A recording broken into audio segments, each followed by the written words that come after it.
चलिए आज हम पढ़ते हैं measurement of potential of cell या फिर कहो ऑफ इलेक्ट्रोड। क्लियर? चलो let's start. Measurement of potential of cell. अब अगर आप सेल का पोटेंशियल मेजर करोगे, कैलकुलेट करोगे, तो सिंपली कैसे करोगे? सेल जो होता है ये कॉम्बिनेशन होता है half cell plus half cell. Clear? अब हाफ सेल क्या होता है? एक होता है एनोड, इसका पोटेंशियल, और एक होता है कैथोड, इसका पोटेंशियल। क्लियर?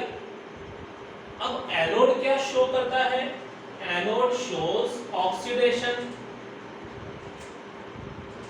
और कैथोड पे कौन सी प्रोसेस होती है? कैथोड पे होती है रिडक्शन। ऐसे अब एनोड पे ऑक्सीडेशन और कैथोड पे रिडक्शन। क्लियर? इन दोनों के प्लस से क्या तैयार होता है? सेल।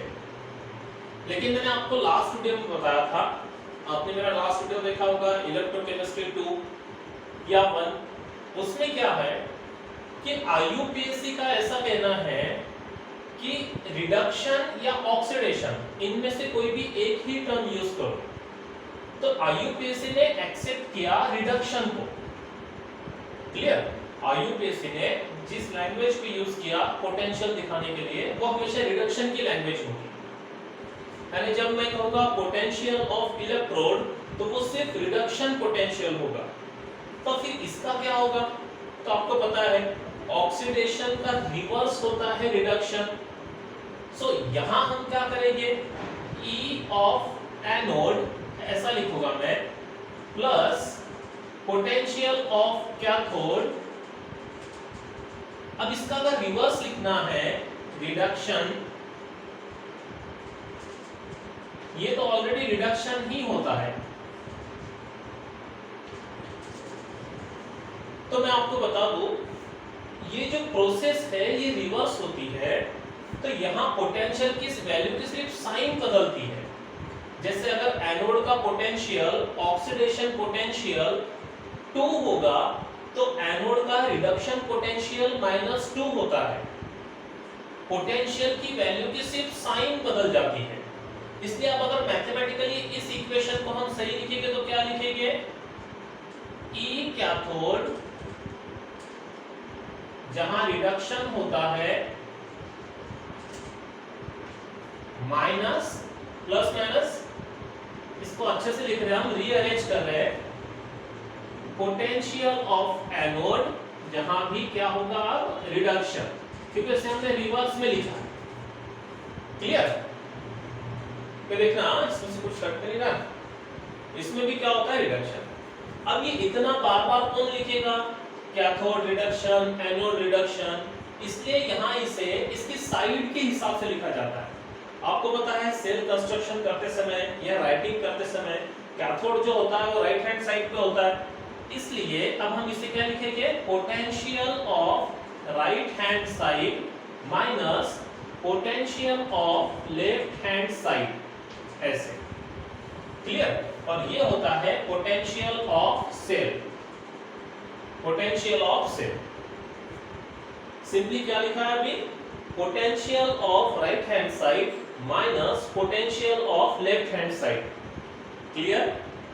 अब ये जो पोटेंशियल है बेटा, फिर से एक बार याद रखना, ये रिडक्शन की लैंग्वेज में है, ऑक्सीडेशन की नहीं। यानी ये जो राइट हैंड साइड का जो इलेक्ट्रोड है, उसका जो पोटेंशियल है which is the reduction potential, left hand side का जो इलेक्ट्रोड है उसका जो पोटेंशियल है that is the reduction potential. और यहां से फिर हम सेल का पोटेंशियल कैलकुलेट कर सकते हैं। क्लियर? समझ में आ गया? ओके, मैं इसे मिटा देता हूं एक बार।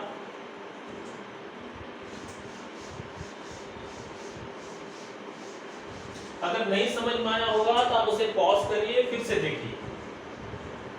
Electrode potential of right hand side minus electrode potential of left hand side.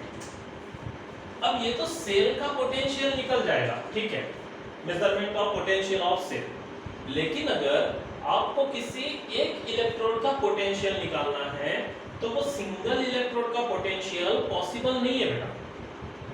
Single electrode का पोटेंशियल कैलकुलेट करना सिंपल है लेकिन मेजर करना डिफिकल्ट है।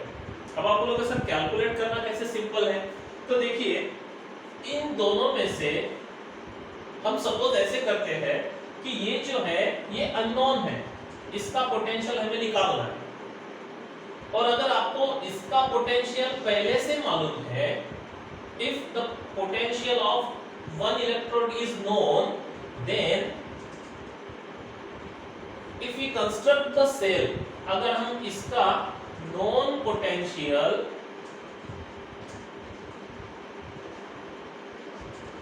और अननोन पोटेंशियल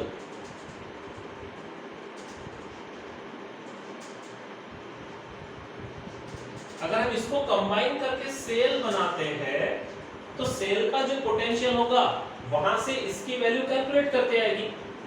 क्लियर? क्योंकि ये इस तरफ जाएगी तो इन दोनों का जो डिफरेंस होगा वो इसी का आंसर होगा। मैथ्स का रूल पता है आपको, अगर इनमें से किसी इसकी वैल्यू हमें पता नहीं है और ये दो वैल्यू अगर हमें पता है तो b की वैल्यू कैलकुलेट करके आ जाएगी। सो किसी भी अननोन इलेक्ट्रोड का पोटेंशियल हमें अगर मेजर करना है, कैलकुलेट करना है, तो उसे किसी ऐसे इलेक्ट्रोड के साथ कपल करो, कंबाइन करो कि जिसका पोटेंशियल हमें पता है। क्लियर? और देन इन दोनों के कॉम्बिनेशन से या कपलिंग से जो सेल का पोटेंशियल आएगा वहां से हम उसका अननोन का पोटेंशियल बता सकते हैं। जैसे आपको मैं एक बात बता देता हूं, एक एग्जांपल ले लेते हैं। अब हमने ये जो नॉन पोटेंशियल है इसकी वैल्यू है सपोज 2 वोल्ट और इसकी वैल्यू अभी हमें पता नहीं है, और इन दोनों के कपलिंग से जो सेल है उसका पोटेंशियल अगर 6 वोल्ट आता है तो आप बता सकते हो इसकी वैल्यू कितनी होगी, लगभग 4 होगी, या अगर माइनस है तो 8 हो जाएगी। क्लियर? इन दोनों के कॉम्बिनेशन से जो सेल का पोटेंशियल आएगा, इसलिए हमें ये जो वैल्यू पता नहीं है वो पता हो जाएगी। मैथमेटिकल साइन जो अप्लाई होगी वो समय पे देखेंगे हम, लेकिन आपको थ्योरी समझ में आ गई कि किसी एक इलेक्ट्रोड का जिसका पोटेंशियल हमें पता नहीं है, अगर उसका पोटेंशियल हमें निकालना है तो उसके लिए हम क्या करेंगे, उसे सेल के अंदर किसी ऐसे इलेक्ट्रोड के साथ कपल करेंगे, जॉइन करेंगे जिसका पोटेंशियल हमें पता है। क्लियर? अब अगर मैं आपसे कहूं कि अगर ये जो नॉन वैल्यू है ये अगर हमेशा 0 हो, कोई एक ऐसा इलेक्ट्रोड जिसका पोटेंशियल 0 वोल्ट का है, 0, तो हमेशा ये जो सेल का पोटेंशियल होगा ये इज इक्वल टू किसका पोटेंशियल होगा, ये अननोन का। और ऐसा जो इलेक्ट्रोड है उसे कहते हैं hydrogen electrode, standard hydrogen electrode. उसे स्टैंडर्ड क्यों कहते हैं हम थोड़ी देर से देखते हैं। क्लियर? अभी समझा? अरे अब हम देखने जा रहे हैं standard hydrogen electrode.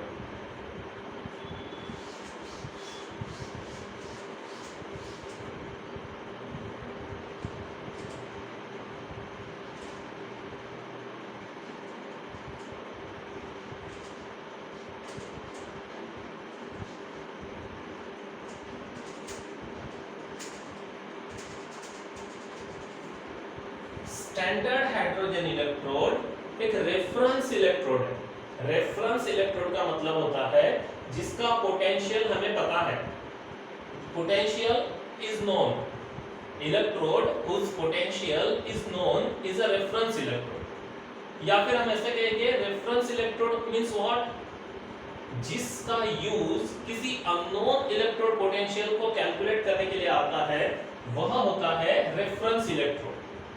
Clear? Reference electrode is what? It is used to calculate or measure the electrode potential of unknown electrode। Clear? और ये जो स्टैंडर्ड कंडीशन है बेटा, ये कंडीशन है, ये जो इलेक्ट्रोड होता है ये अगर 25 डिग्री सेल्सियस टेम्परेचर पे क्रिएट हो, वहां पे जो गैस अगर है, हाइड्रोजन इज अ गैस, तो वो 1 एटमॉस्फेरिक प्रेशर की हो, और इसका जो सॉल्यूशन होगा जिसमें उसे डिप किया हुआ होगा वो होगा 1 मोलर का। अब कोई सा भी इलेक्ट्रोड कंस्ट्रक्शन के समय ये 3 बातें फॉलो करता है, या वहां ये 3 बातों का ख्याल रखा जाता है, तो ऐसे इलेक्ट्रोड को स्टैंडर्ड इलेक्ट्रोड कहते हैं। Clear? When an electrode is kept in its 1 molar solution at 25 degree Celsius, जब एक किसी इलेक्ट्रोड को 1 मोलर सॉल्यूशन में रखा जाता है 25 डिग्री सेल्सियस तापमान पे, तो उस इलेक्ट्रोड को बोलते हैं स्टैंडर्ड इलेक्ट्रोड। अगर वो गैस है तो गैस का जो प्रेशर है वो मेंटेन होता है 1 एटमॉस्फेयर। क्लियर? अब इसे बोलते हैं रेफरेंस इलेक्ट्रोड, क्योंकि इसका जो पोटेंशियल है बेटा हाइड्रोजन इलेक्ट्रोड का,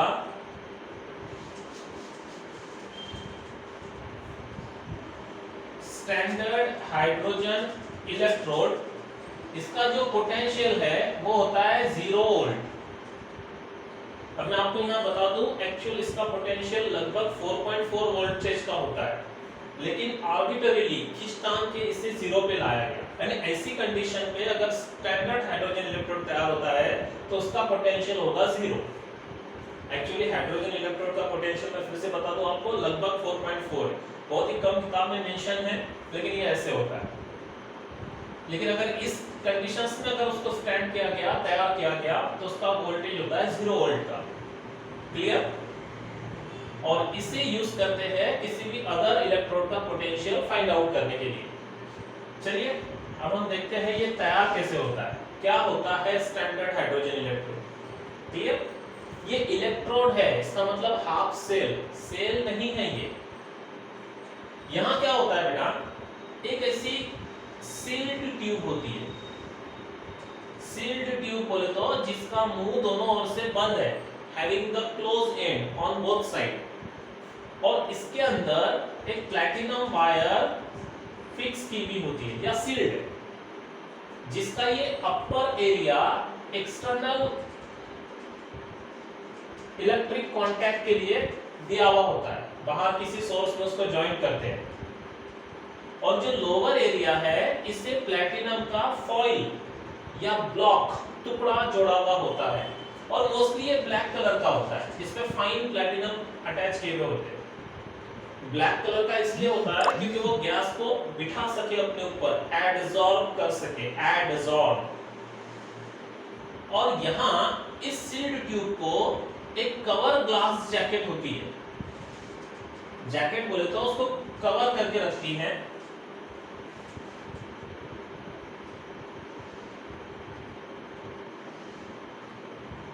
इस तरह से, और ये जो ग्लास जैकेट है बेटा, इसे इनलेट होता है, इनलेट बोले तो अंदर जाने का रास्ता, और ये जो सिस्टम है इसको रखा हुआ होता है, it is kept in a solution.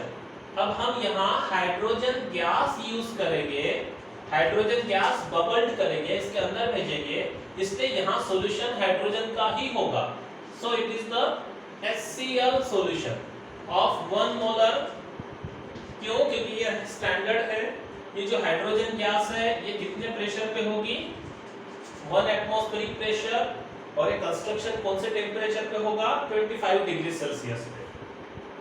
तो ये होता है स्टैंडर्ड हाइड्रोजन इलेक्ट्रोड। अब मैंने आपसे पहले बताया ये इलेक्ट्रोड है, क्लियर? हाफ सेल है। अब ये इलेक्ट्रोड क्या बोलकर काम करेगा? either it is acts as a cathode or anode। तो ये डिपेंड होता है ये हाफ सेल किसी और हाफ सेल के साथ जो हम जोड़ेंगे उसके नेचर पे। अगर जो दूसरा हाफ सेल है जिसको इसके साथ हम कपल करेंगे वो अगर इलेक्ट्रॉन लेने की टेंडेंसी रखता है तो ये इलेक्ट्रॉन देगा, यानी यहाँ पे ये क्या बोल के काम करेगा? एनोड। लेकिन अगर जो सेकंड हाफ सेल है जिसे हम इसके साथ कपल करेंगे वो अगर इलेक्ट्रॉन देने की टेंडेंसी रखता हो तो ये लेगा, यानी ये होगा कैथोड। यानी यहां से आप समझ गए एक तो ये इलेक्ट्रॉन इधर से फ्लो करेगा या इलेक्ट्रॉन का फ्लो अपोजिट आएगा, और जो इलेक्ट्रोड इलेक्ट्रॉन का फ्लो दोनों साइड से दिखाने की कैपेसिटी रखता हो उसे रिवर्सिबल इलेक्ट्रोड बोलते हैं। क्लियर? इसीलिए बेटा standard hydrogen electrode is a reversible electrode. फिर से बोलूं एक बार, ये इलेक्ट्रोड है यानी हाफ सेल है।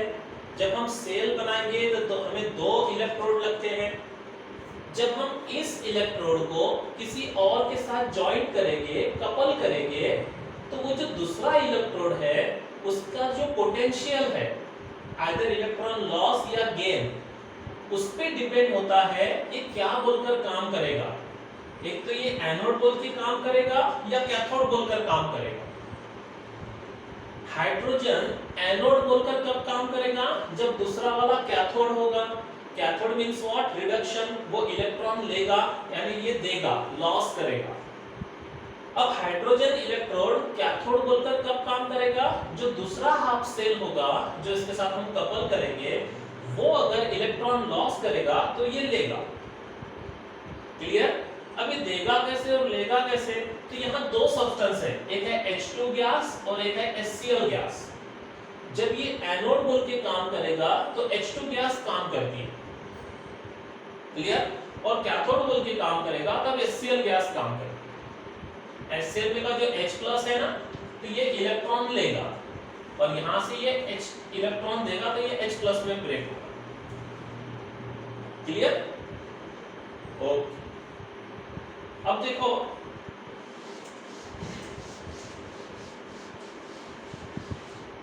स्टैंडर्ड हाइड्रोजन इलेक्ट्रोड का पोटेंशियल होता है 0 वोल्ट। अब इसके साथ जब हम बाकी एलिमेंट को कंबाइन करते हैं, कपल करते हैं, तो उसका पोटेंशियल वैल्यू यहां रखा जाता है। जैसे मैथमेटिक्स की स्केल तैयार हो रही है, ये 0, अगर ये सब प्लस वैल्यू है तो बिलो में क्या आएगी? माइनस। अगर किसी की रिड्यूस होने की टेंडेंसी ज्यादा है तो वो प्लस वैल्यू शो करेगा, और अगर किसी की ऑक्सीडाइज होने की टेंडेंसी ज्यादा है तो वो माइनस वैल्यू शो करेगा। फॉर एग्जांपल ये हाइड्रोजन का पोटेंशियल। अब एक एग्जांपल देख दो मैं फास्ट आपको, फिर हम रुकते हैं। अगर ये कॉपर है और ये जिंक है, comparatively hydrogen copper reduced easily. Hydrogen की तुलना में कॉपर इजीली रिड्यूस हो जाता है यानी ये रिडक्शन शो करेगा, और जिंक जो है वो ऑक्सीडाइज हाइड्रोजन से ज्यादा जल्दी हो जाता है। ओके, ये ऑक्सीडाइज होने की कैपेसिटी रखता है, ये रिड्यूस होने की। इसलिए जब हम इन दोनों का सेल बनाएंगे, हाइड्रोजन और कॉपर का मिलके, तो जो वैल्यू आएगी वो पॉजिटिव वैल्यू आती है सेल पोटेंशियल की। इन दोनों को मिलके जो सेल बनेगा बेटा, वोल्ट मीटर पे पोटेंशियल गिनते हैं, आपको पता है, एमीटर पे, वोल्ट मीटर पे। तो क्या होता है, इसका जो पोटेंशियल आएगा वो प्लस आएगा। क्यों? क्योंकि यहाँ पे कॉपर जो है ये रिड्यूस होता है, रिडक्शन शो करेगा। सो ये एनोड, और इसकी वैल्यू तो 0 है, तो इसका पोटेंशियल आता है 0.34 वोल्टेज का, कॉपर की वैल्यू। और जब हम इसे हाइड्रोजन के साथ कंबाइन करेंगे, हाइड्रोजन के साथ कपल करेंगे, तो ये जो जिंक है इसका पोटेंशियल आता है नेगेटिव, क्योंकि ये ऑक्सीडाइज हो जाता है।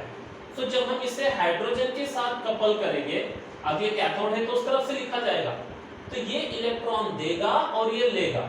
यहाँ पे ये लॉस करेगा, ये गेन करेगा। तो यहाँ पे जो सेल की वैल्यू जो आ जाएगी वो माइनस आती है 0.76 वोल्टेज। यानी यहां से आपको क्या पता चलता है कि हाइड्रोजन के साथ हम जिसे कपल करते हैं उसका जो पोटेंशियल सेल दिखाता है वो इस सीरीज के अंदर रखा जाता है, और इसी को बोलते हैं ईएमएफ सीरीज। मैं नेक्स्ट वीडियो में नर्स्ट इक्वेशन पढ़ाऊंगा, एनसीईआरटी ओरिएंटेड और अदर एग्जाम ओरिएंटेड, तो शायद नर्स्ट इक्वेशन आपको वहां बहुत हेल्प करेगा।